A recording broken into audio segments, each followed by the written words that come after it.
पहले ये जान लीजिए कि 2017 में बनी अमेरिका की ये रिसर्च कंपनी हिंडनबर्ग का ट्रैक रिकॉर्ड क्या है, पहले जरा आपको वो बताता हूं, फिर आऊंगा कि इनका सीक्रेट गेम क्या है।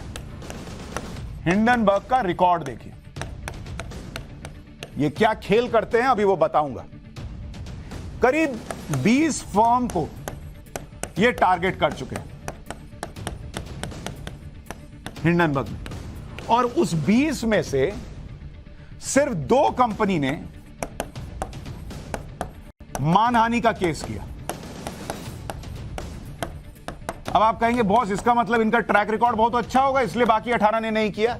क्यों बाकी 18 ने नहीं किया होगा वो भी अभी आपको बताऊंगा, लेकिन इन 2 ने जो किया उसमें पहली जो कंपनी थी उसमें एक थी चीन की, उसका नाम था यांगजे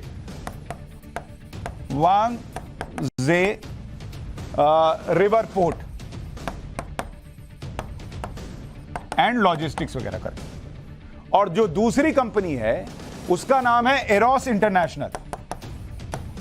यह भारत की कंपनी है। एरोस इंटरनेशनल का नहीं देखे फिल्म के पहले आता है इरोस, बड़ा बड़ा लिखा रहता है arrows international entertainment company ENT। ये 2 कंपनियां उस 20 में से हैं जिन्होंने इसके ऊपर मानहानि का केस ठोका।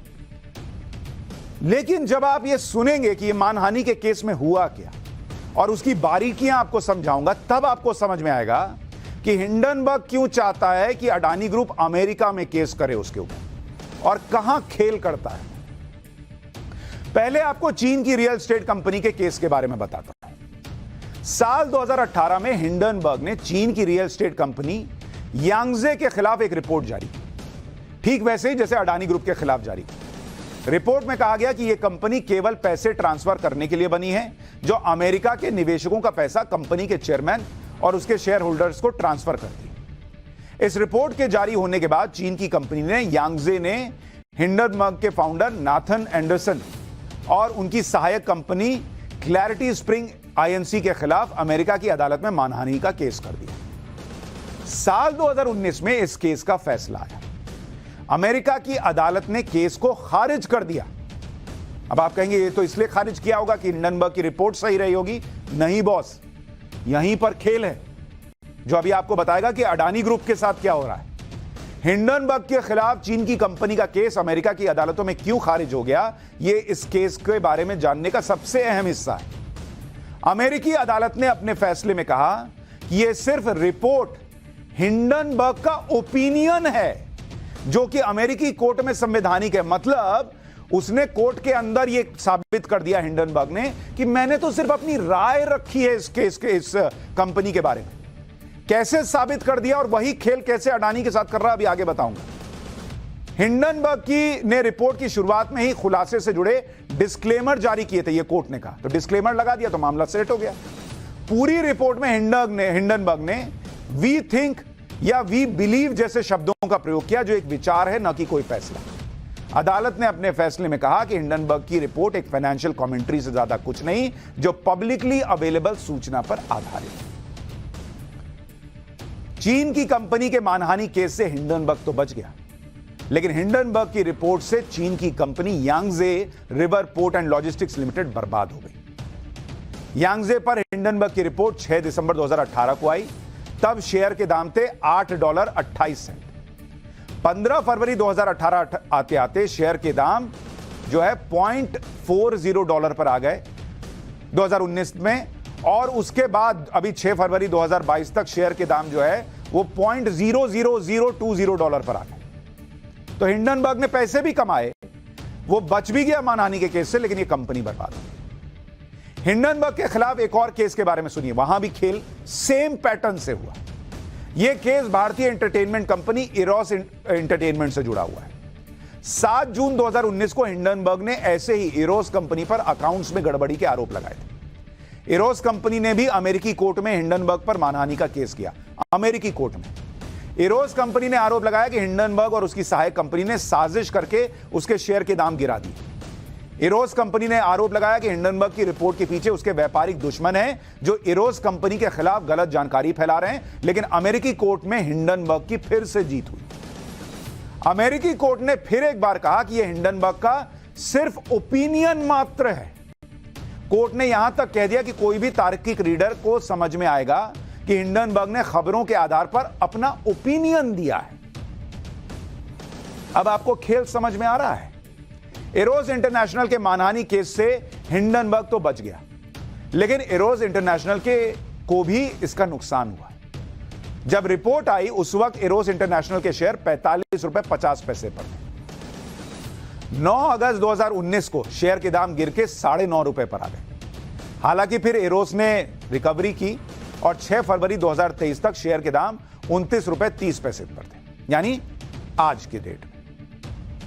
लेकिन हिंडनबर्ग के ये 2 मामले आपको इसलिए बताए ताकि आपको समझ में आए कि हिंडनबर्ग खेल कहां कर रहा है। हिंडनबर्ग ने अपनी रिपोर्ट में इस तरह के वाक्यों का प्रयोग करता है वो जो उसे कानूनी रूप से बचाता है। जैसे चीन की कंपनी के खिलाफ रिपोर्ट में 2 शब्दों का प्रयोग किया गया और वही पूरे कोर्ट में केस को बदल गया और हिंडनबर्ग की ढाल बन गया। जो हिंडनबर्ग का खेल है वो कहां होता है? हिंडनबर्ग की ढाल है, एक तो वो क्या करता है, डिस्क्लेमर डाल देता है,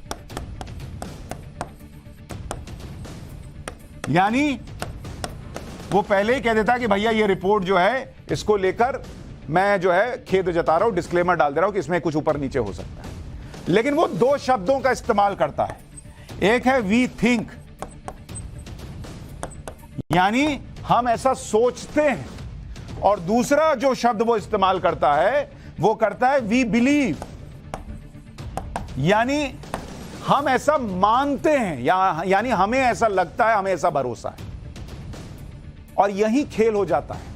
अमेरिका में ऐसे नियम हैं जिसके हिसाब से ये डिस्क्लेमर दे दिया और वी थिंक वी बिलीव कह दिया तो कोर्ट ये कहता है कि ये तो अपना ओपिनियन रख रहे हैं। ओपिनियन यानी अपनी राय भर रख रहे हैं, लेकिन वही राय कैसे शेयर को गिरा देती है इस पर कोर्ट कुछ नहीं कहता।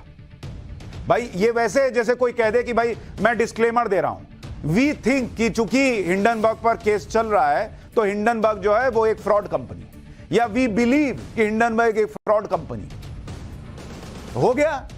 अब वो यूएस का कोर्ट कहेगा कि ये तो ओपिनियन है, भाई कोई कह रहा है तो उसका ओपिनियन है, लेकिन इसी ओपिनियन में खेल हो जाता है शेयर बाजार में।